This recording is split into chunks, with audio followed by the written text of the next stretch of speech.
3D animation की मदद से आज की इस वीडियो में हम देखेंगे कि एग्जैक्टली ट्रेन अपनी पटरी चेंज कैसे करती है, यानी कि how do trains change tracks.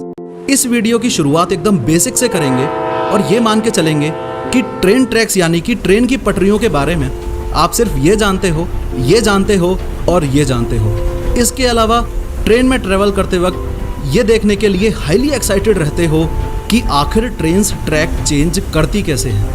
आप ये अच्छे से जानते हो कि ये एक ट्रेन का इंजन है और इंजन जिस चीज पे टिका हुआ होता है उसे बोगी कहा जाता है। इस बोगी में ये टोटल 6 व्हील्स लगे हुए होते हैं और इस वीडियो में ट्रेन के इस व्हील से ज्यादा इंपॉर्टेंट कुछ भी नहीं है। अगर आपको इस व्हील का डिजाइन समझ आ गया तो आपको बड़ी आसानी से ये भी समझ आ जाएगा कि ट्रेन्स ट्रैक कैसे चेंज करती हैं। ट्रेन के व्हील का ये हिस्सा जो ट्रैक के अंदर की तरफ है लेकिन व्हील की बाकी बॉडी से थोड़ा सा बड़ा है, इसे फ्लैंज बोला जाता है। और ट्रेन के व्हील के शेप को आउटवर्ड कॉनिकल शेप बोला जाता है, यानी कि अगर आप ट्रैक से दूर जाने की डायरेक्शन में देखोगे तो व्हील छोटा होता जाएगा। अब ये जो फ्लैंज है इसका काम है ट्रैक चेंज करवाना और ये जो कॉनिकल शेप है इसका काम है कर्व्स पे या यूं कह लो कि ये मोड़ पे ट्रेन्स को पलटने से रोकना। आइए देखते हैं कैसे।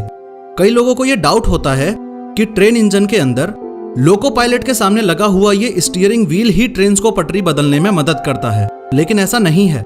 ये स्टीयरिंग एक एक्सेलरेटर है और इसका काम है ट्रेन की स्पीड बढ़ाना।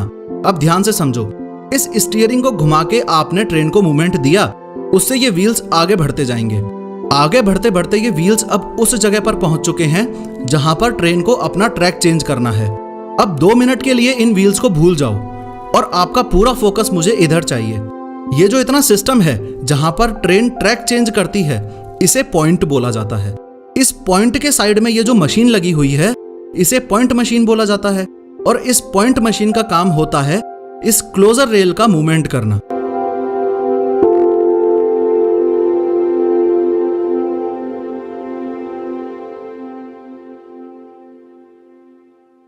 यानी कि अगर ट्रेन को राइट साइड जाना है तो ये पॉइंट मशीन इन क्लोजर रेल को पुश करेगी, जिससे इन क्लोजर रेल्स के स्टार्टिंग का हिस्सा जो कि पॉइंट ब्लेड कहलाता है वो लेफ्ट साइड में तो ट्रैक के अंदर फिट हो जाएगा और राइट साइड में ट्रैक से दूर हो जाएगा।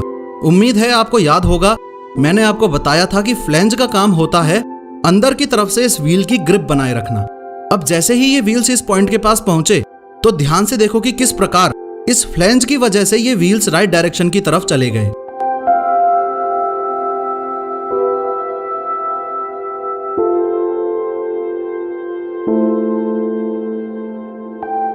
क्योंकि ये फ्लैंज अंदर की तरफ है इसलिए पॉइंट पर पहुंचते ही इस लेफ्ट व्हील का मूवमेंट कुछ इस तरीके से हो रहा है।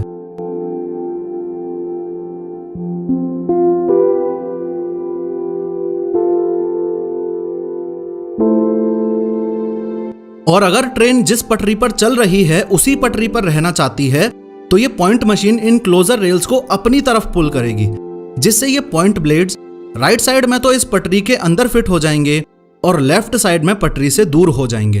अब होगा ये कि जैसे ही ये व्हील्स इस पॉइंट के पास पहुंचे तो लेफ्ट व्हील तो इस गैप में से होता हुआ सीधा चलता जाएगा, लेकिन ये राइट व्हील इस फ्लैंज की वजह से इस पटरी को पकड़ लेगा और ट्रेन उसी ट्रैक पर चलती जाएगी जिस ट्रैक पर वो ऑलरेडी चल रही थी।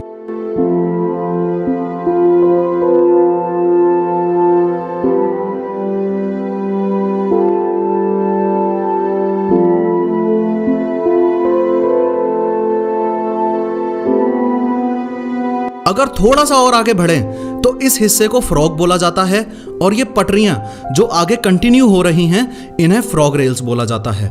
इन फ्रॉग रेल्स का काम है इन व्हील्स को कंटिन्यूटी देना।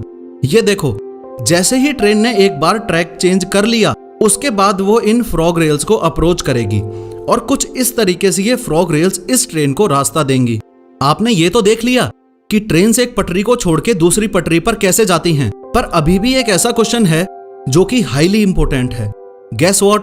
क्वेश्चन ये है कि पॉइंट मशीन को कंट्रोल कौन करता है? ये कौन डिसाइड करता है कि ये पॉइंट मशीन इस क्लोजर रेल को पुश करेगी या पुल करेगी?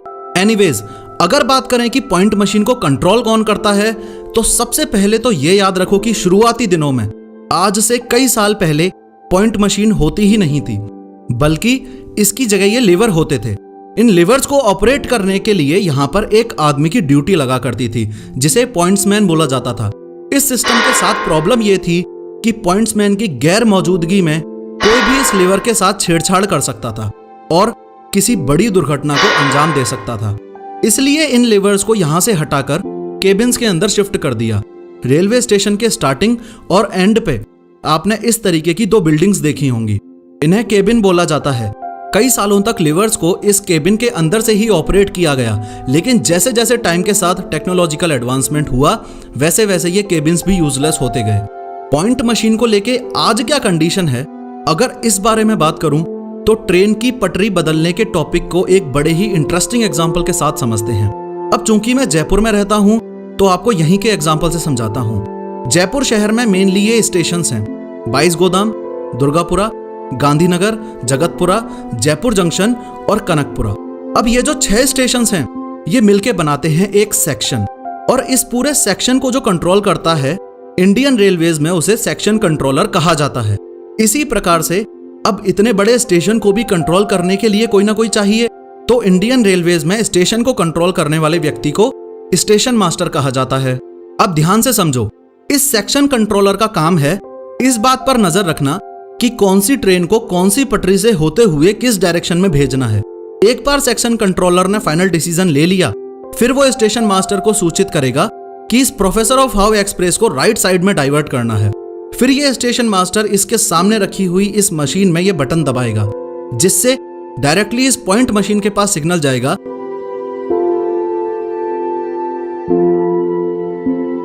कि इन क्लोजर रेल्स को पुश करना है। क्लोजर रेल्स को पुश करते ही ट्रेन अपने आप राइट डाइवर्जन की तरफ पटरियों पर होती हुई गुजर जाएगी।